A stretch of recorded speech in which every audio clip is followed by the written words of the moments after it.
Urban Therapy with Sunshine 752, and this is your daily go-getterism number 669 for August 2nd, 2016. So, today we're talking about never ending in a tie. You know, things really can't be a tie unless you're talking about a race. And even with a race, there's really only one person that comes in first.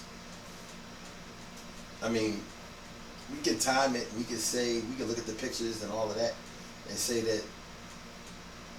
that both parties in a race were, crossed the finish line at the same time, but it really can't be that way. Nothing in life is equal. Not equal. Yet we struggle for equality in our lives. We struggle for equality. There's no such thing as equality. What we should be struggling for or striving for is fairness, because there is a such thing as being fair. And fairness doesn't always include equality. See, I mean, I've done this little experiment on videos before, but if you take your two fingers, take your two index fingers or any other fingers, two hands, two arms, whatever, you'll see that they don't have the same prints. They don't have the same length and they don't have the same shape. They're not exactly the same. Nature or God understood that things don't have to be the same to work well. So why go against the grain when it comes to that? Now, when we are good at something, when we're good at something that we do, depending on how our personality works, we'll try to be the best at something. We'll try to be the best. We'll try to be the absolute best that there is at something. We want to be better than everybody else if we have that spirit of competition in our blood. However, if we don't have that spirit of competition in our blood, we may not want to be the best, because we know that with the best comes a little bit of stress. With being the best comes a little bit of, more and more tougher competition comes, but also the hate can come when you are the best at something. When you're really, really good at something, people will challenge you on it, and people will come at you when it comes to that. Like, start saying things like, you think you so good, you think you the best, you think you better than everybody else. And not everybody is built to be able to deal with that type of controversy, that type of adversity. Having people who were previously on your side or pretending to be on your side, now being your adversaries, now being your enemies, now being your haters. Some people can't deal with not being the good guy. But when you're the best at something, you can't always be the good guy. Some people are going to like you, and hopefully it's the majority of people. But then there are going to be people who don't appreciate your style. And style is a very important thing to consider when you're talking about being the best at something. I'm trying to be a tie. The reason that I even called this video Never Ending in a Tie is because there are some situations where you do want to be equal with somebody, where you don't want to be better than somebody. Like when you put your own team together, you might want to be the leader of the team, but you want everybody on the team to be able to feel like they have an equal contribution.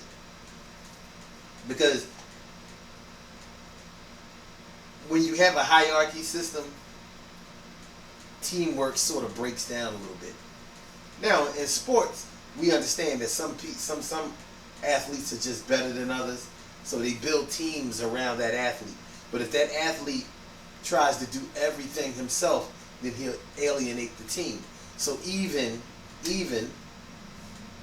as the best person on the team, he has to still be just another equal part of the team, like an equal teammate.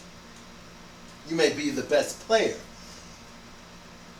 You may be the best player, but you still have to be an equal teammate. Because if you're not, then you alienate your teammates, and then they won't want to help you. And then the next thing you know, people are getting traded. People are asking to leave the team. Management is not making the kind of money that they want to make. Games aren't being won. There are a lot of things that can happen. So I remember when I was younger, like being able to fight around the way. You know what I'm saying? Being able to hold your hands. That was very important as a young boy coming up. So you know, you wanted to be able to beat everybody because it was the easiest way to make your time at school or in the playground easier. People know not to mess with you, then you can relax and have a good time all the time. You don't have to be a bully about it. It's just a known fact that you're not the one to be messed with. You don't get bullied. You don't get picked on. You don't get teased because they already know you can't beat me, and that's what we would say too. Somebody mess with you, or start trash talking you, be like, yeah, whatever. You can't beat me. A lot of times that was in arguments. But when you had like a really good friend, like your main ace boom coon right hand man buddy, you didn't want to be better than him at fighting. Those times you wanted to be a tie.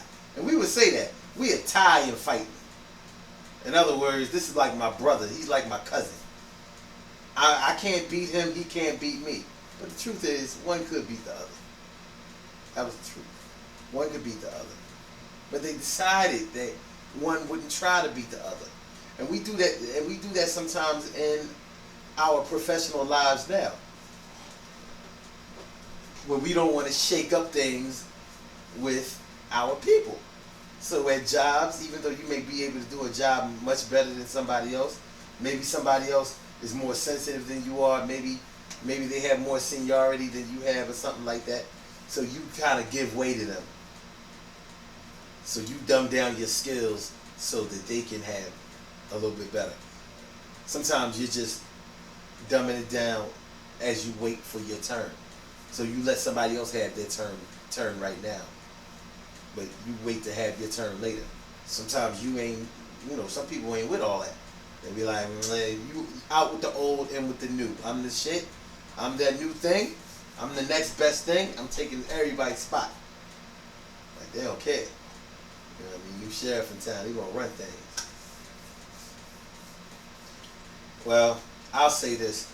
I don't think that it's a good idea to ever dumb down your skills. I don't think that it's a good idea to ever try to not be the best thing that you could ever be. You should always be number one in who and what you are. And whatever you do, you should try to be the best. Being the best doesn't mean that you have to be a tyrant. Being the best doesn't mean that you have to be a bully. Being the best doesn't mean that you have to look down on people. Being the best doesn't mean that you have to act like an asshole. Being the best doesn't mean that you tease people. Being the best doesn't mean that you hype yourself up all the time and become selfish. Being the best doesn't mean that you are bragging all the time and really, really alienating other people. It doesn't mean anything like that. And being the best also doesn't mean that you're afraid that somebody will be better than you and take your spot. That's not what being the best is about.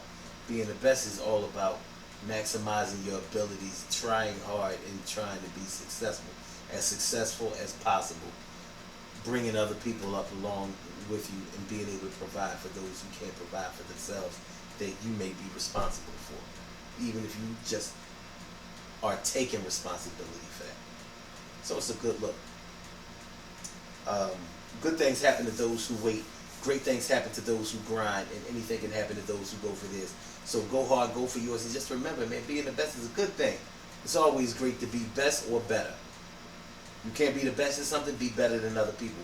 It's good for your confidence, and it will help you to, become more ambitious and go farther in life.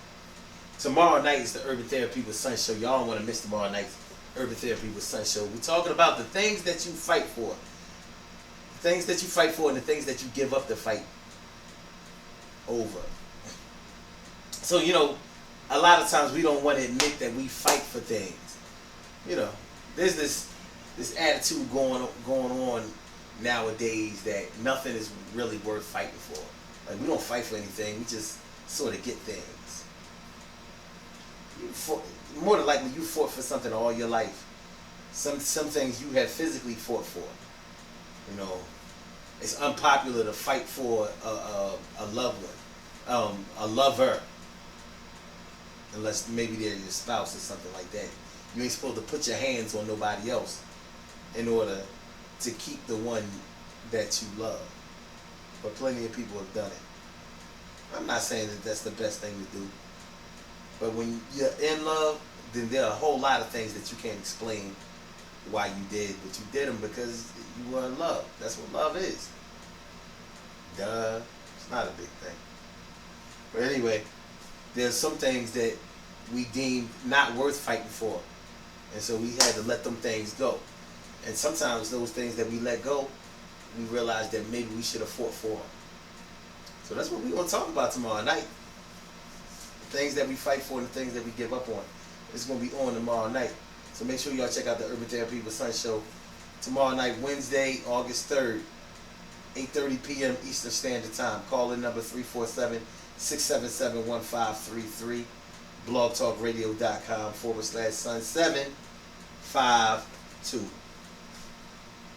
I'll holler at y'all later. Y'all have a good night. Peace.